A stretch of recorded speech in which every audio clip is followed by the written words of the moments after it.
QuaranCOFFEE, and we have a very special guest today. We are so honored to host Mr. Kevin Wolff. He is, of course, our Bexar County Commissioner for Precinct 3. Kevin has been a servant leader in San Antonio for over 15 years. He's, like I said, currently the County Commissioner for Precinct 3 here in Bexar County. He's also served on City Council, born and raised in San Antonio, attended Clark High School. He's a Navy veteran. He's got a BA and a master's from St. Mary's in business administration. Honestly, Kevin is a true local if I have ever known one. And there's his gorgeous wife, Sandy, in the background. And he's married to me. And in all fairness, both of you guys are great friends, not just to me and to my husband, but quite frankly, to San Antonio. Oh, thank you. Thank you. So welcome to I'll let you guys get on with it, though. No, we want more of you. Come back later. So, you've been around San Antonio for a while. But that being said, you've also lived in other parts of the world. What comes to mind is the time that you spent on the guided missile destroyer when you were in the Navy. And you lived in New York City. And in fact, you were there during 9/11. Correct. So how would you, obviously you've seen your share of some events. Sure. How would you compare what's going on right now with COVID-19 to some of those more tragic events? Unfortunately, there are some similarities. When I was there off the coast of Libya and we bombed the coast of Libya, that was an interesting time. But this is feels closer to what I felt during 9/11 in New York City. One of the good things that comes out of events like these is you really start to see your community pull together. Now, we here in San Antonio, we've always, I think, had a very close community, that type of thing. But you're even seeing that step up, and I can talk about that in a little bit. But saw that as well living in New York City, and for those who aren't from there, maybe only been there a few times, it can kind of seem like a cold-hearted place. But when the chips are down, people pull together. They did that during 9/11. I'm sure they're doing that now. And I'm happy to say that I'm seeing the same sort of thing here in San Antonio.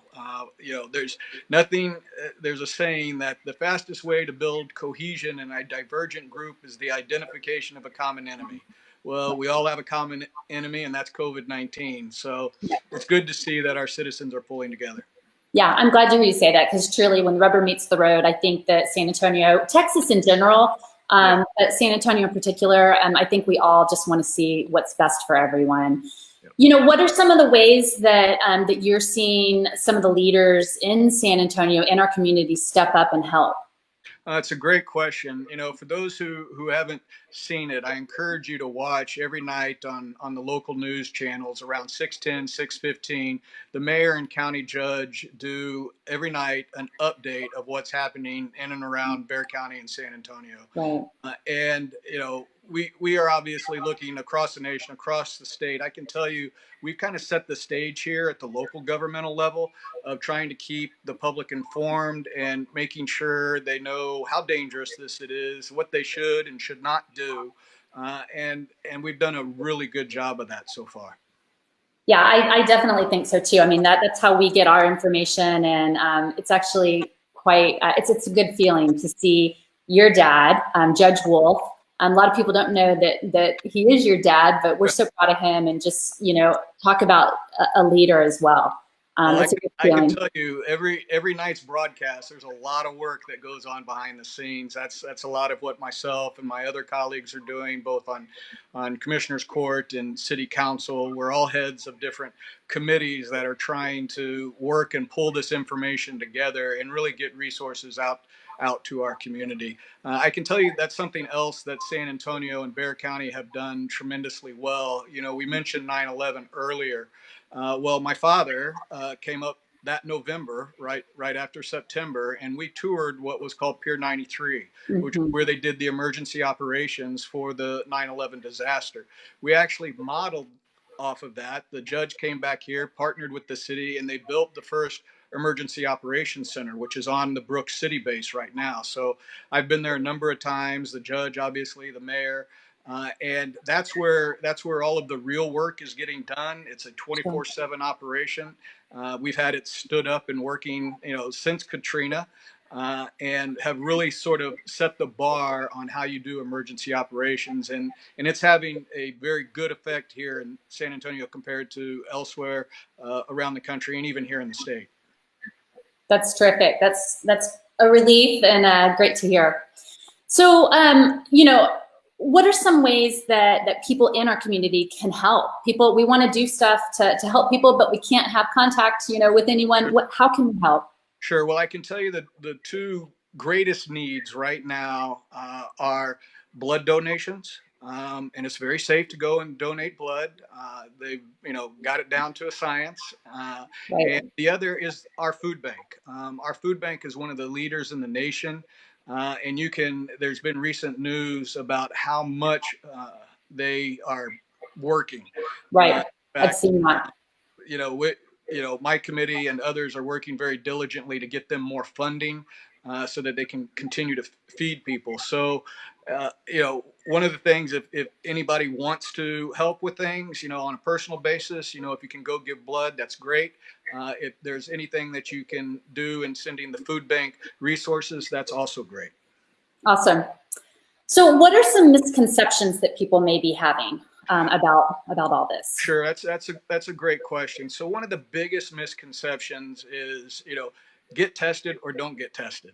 One of the things people, don't seem to think about is that even if you get the test, there is no cure. Okay, there's what it does, if you get the test and for some reason you test positive, well, it tells you that you have the virus, obviously, but you're going to do the same things for this virus that you would do for the normal flu. Sure. Now, it gets to the point where, loss of breath and further types of things where you go into the hospital, that's going to happen for some folks, but for the vast majority, it does not happen. In fact, at least 80 to 90% of the people that do contract the virus don't end up needing to go to the hospital. I want to bring that back to the test, though. There's a large call for test, but the reality is even if you get the test, the likelihood that you're going to end up in the hospital is very slim. Sure. And that's one of the biggest things that we have tried to do here is to ensure we don't overload our hospital systems. That's what has broken the back of many other communities, is when they overload their hospital systems. And that's why every night you see the mayor and the judge give you the total numbers of people that are in the hospital, and specifically the total numbers of people that are on ventilators. And just to give you an idea, right now we have about 50 people on ventilators. We have, a couple hundred, not even that many, 100 or so actually in the hospital. What we have are 2,000 beds available and over 500 ventilators available. So we're not even getting close to our maximum, which is exactly where we want to be. That's exactly what we're trying to defend against. Well, that was my next question, was how are we faring compared to some of the other cities? And it sounds like we're doing well. We really are. As a matter of fact, out of all of the urbanized counties and cities in the entire state, we are by far doing better than any place else. Even with areas that are smaller than us. Travis and Austin County have about 1 million people in their county. We have 2 million people in our county, and yet their cases and problems are double the amount ours are. Wow. So San Antonians have been doing really great work in listening to what we're saying, doing the social distancing, staying home when they can, only going out when they absolutely have to. So I can't applaud our citizens enough in that they're the ones really making a difference here in regards to how bad this is impacting San Antonio and Bexar County. That's great. So on a personal note, how are you and your family, Sydney and Sandy, how are y'all coping during this? I mean, I can tell you definitively, my honey-do list has gone up exponentially. As every day goes by, I seem to have a new project, whether I want it or not. In a weird sort of way, it's been really good. We've gotten a lot of good things done around the house. You know, those things that you put off, that type of thing. I heard that. Yeah, see, I'm getting myself. Crack the whip. Hey, one thing that I know for sure, I've known you guys for over 20 years. If there's a disaster, your place is where I want to be because you guys are prepared for everything. Yeah. That is true. So, but we've done a lot of different things, and some of the things we've been playing with my family, my siblings, and their spouses and stuff, and all of us. We got together last weekend for a Zoom party with just that's fun. And we're doing the same thing again for Easter Sunday. It's a little harder when you have family Zoom instead of professional work Zoom, just simply because you don't have an agenda. Yes. So you definitely need to have someone on the control the mute button for some of the family members that like to talk. We have to mute my sister often, but hey, it's all Well, so I'll ask both of you guys this question because Dr. Wolff. I think that you guys are both really good critical thinkers, and I've always enjoyed that about both of you. But what do you think is going to change the most moving forward? Well, we've talked a lot about this. I really see the workplace changing dramatically. We've talked for decades about increasing the amount of telecommuting and those types of things, and some companies have gotten much better at that.